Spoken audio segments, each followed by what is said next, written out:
So Megan, do you remember what you felt when Kelly called? I remember that my immediate reaction was yes, but there was some, nervousness in that this was, the mom was pregnant at the time, like baby hadn't even been born. It was kind of back and forth if we were going to have him full time for like several months or just, kind of step in and help as like family support. So it was kind of back and forth on what exactly it would be, what exactly we were saying yes to. But either way, I felt like it was a yes for us. But I did say yes before actually talking to Jacob. I was like, yeah, absolutely, we'd be happy to do that. Let me just check with Jacob and make sure. Yeah, do you remember? Yeah, but a couple of years ago, we had the conversation. Anytime we get the call, I trust Megan to say yes. Right. If you think this is the right yes for us, say yes. And there were no good reasons to say no. And so we said yes. We had too many reasons to say yes, so we said yes. And one of the reasons that we can say yes so easily, I think, is because of our community. Absolutely. Our friends around us, our 100%. church community, our family. And so we knew that if something came up where we needed support while we were supporting, we had someone in our corner. We knew that we would have it. Yeah, absolutely. Mm-hmm. No, I agree. And that's kind of how we got, we knew you from church regardless, but I remember we had asked you because there were some days, there was like this week, 9 days, something like that, we were going to be keeping him and we were working some, and so we were trying to figure out what does this look like, and you were like, well, anytime you need me, just give me a call. And I was like, okay, great. Right. And it's great to have community that can just jump in and without making the bigger commitment, everybody can do something. Absolutely. Everybody can do something. Yeah, absolutely. Yeah. Right. Our community has wrapped around us and them. Yeah. And so it's a whole connection there. Yeah.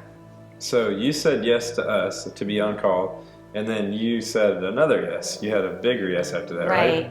Right. So Kelly called, and there was a single mom who had just had a baby but was referred to social services because her pediatrician felt she fit the criteria for postpartum depression. And sort of the same thing. I really didn't have any reason to say no. My husband was supportive, and so I met her.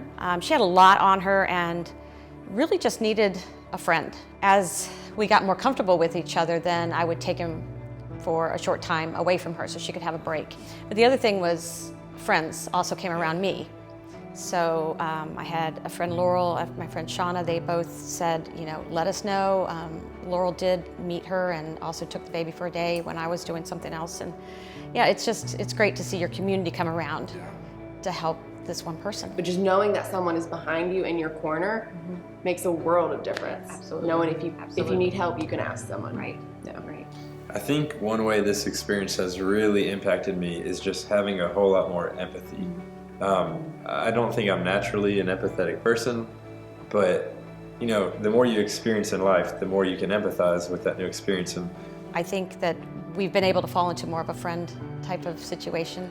And honestly, that really wasn't what I was expecting. I kind of thought I would help her and then, maybe we would go our separate ways. But I really see us staying in touch. yeah. It's that connection, like once it starts to build, like you're invested in her, you're invested in this baby, and she knows she can trust you. That connection, that relationship, like this is not just this was 3 months ago when you were helping and okay, well, we're not gonna help anymore or we don't care anymore. Like once you have that connection, you care so much that it doesn't break. And so like I said, she sends us pictures and we talk and check in and that's my favorite, to get the surprise picture during the day. I love that. I experienced something similar to you where I didn't expect us to become friends with the mom at the level we did. I expected there to be, polite conversation and all that kind of stuff. But like we really see her as almost a family member now, even though we don't get to see her that often or anything like that. Like she feels like blood, like she feels like family. I do consider him part of our family. Like we would do anything for him. We would do anything for her. And so it's just when you hear the person that you're in this relationship with, that you're in this, care community, this whole thing, and they think of you that way. Right. Like it's so reassuring that this is why we do that. Right. This is why we say yes. you think originally you're saying yes to something and it becomes so much bigger and so much more beautiful than that original yes.